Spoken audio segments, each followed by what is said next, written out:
ہم اور آپ مر جائیں، ہماری بیویاں عدت گزارنے کے بعد دوسرے سے نکاح کر سکتی ہیں، ہے کہ نہیں کر سکتی؟ کسی عورت کا شوہر انتقال کر گیا، مر گیا، تو عدت گزارے 4 مہینہ 10 دن، اس کے بعد دوسرے سے چاہے تو وہ نکاح کر سکتی ہے، اسلام نے اجازت دی۔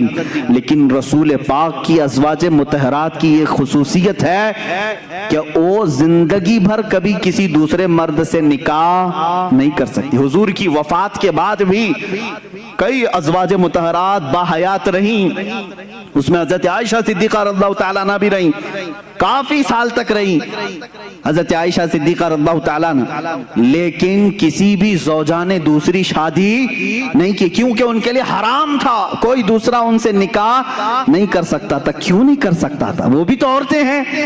ساری امت کی عورتوں کو مرد کی وفات کے بعد عدت گزار کر دوسرے سے نکاح کرنے کی اجازت ہے، تو ازواج مطہرات کو کیوں نہیں؟ تو میرے عزیزو، عقیدہ یہ بتایا جائے گا، ایک شوہر کے ہوتے ہوئے عورت دوسرے سے نکاح نہیں کر سکتی۔ نادان تو نے کیسے رسول کو مردہ سمجھا؟ وہ آج بھی رسول کی ازواج ہیں، وہ قیامت تک رسول کی بیویاں ہیں، کوئی دوسرا مرد ان کا شوہر نہیں ہو سکتا۔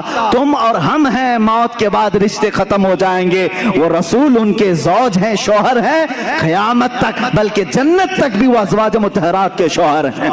یہ دلیل ہے اس بات کی کہ رسول زندہ ہیں۔ جو دھوکہ دیتے ہیں وہ ایک اور وار بھی کرتے ہیں کہ جی وہ دیکھیں نا، نبی صلی اللہ علیہ وسلم کی بیویوں سے نکاح نہیں ہوا، کسی کے لیے جائز نہیں کہ پیارے نبی کی بیوی سے نکاح کرے، تو آپ زندہ ہیں اسی لیے نکاح نہیں نا۔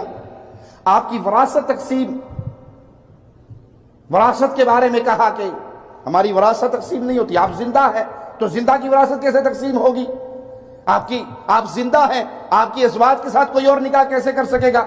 یہ ڈھکوسلے ہیں جو پیٹ کے پجاریوں نے بنائے ہوئے۔ ارے بھائی، پیارے نبی صلی اللہ علیہ وسلم کی بیوییں مومنوں کی مائیں ہیں، اور ماں سے نکاح جائز۔ پیارے حبیب کی ازواج سے نکاح اس لیے نہیں ہو سکتا کہ وہ امت کے لیے مائیں ہیں، اور ماں سے نکاح نہیں ہو سکتا۔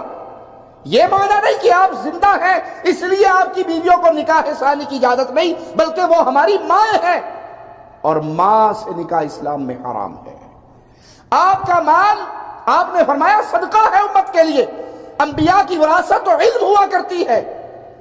جو حقیقی مسئلہ ہے وہ یہ کہ پیارے حبیب جناب محمد رسول اللہ صلی اللہ علیہ وسلم فوت ہو گئے، دنیا چھوڑ گئے۔ صحابہ نے یہ جملے سنائے، مات النبی صلی اللہ علیہ وسلم۔ سید عائشہ نے یہ کہا، مات النبی۔ ابن عباس نے کہا، مات النبی۔ ابو بکر صدیق نے کہا، مات النبی صلی اللہ علیہ وسلم۔ قبر میں دفن ہو گئے، آپ کی برزخی زندگی کا آغاز ہو گیا۔ آپ اپنی قبر میں زندہ ہیں، پیارے نبی صلی اللہ علیہ وسلم اپنی قبر میں زندہ ہیں، لیکن آپ کی زندگی دنیاوی زندگی نہیں ہے، برزخی زندگی ہے۔ بیت المقدس تک کا تو سفر قرآن سے ثابت ہے۔ سبحان الذی اسرا بعبدہ لیلا من المسجد الحرام الى المسجد الاقصی، مسجد اقصی تک کا سفر قرآن سے ثابت ہے۔ اتنا تو مانتے ہو، مسجد اقصی میں کیا ہوا تھا؟ مسجد اقصی میں کیا ہوا تھا؟ سنی مسلمانوں سب جانتے ہو، رسول پاک نے سارے نبیوں کی امامت کی تھی۔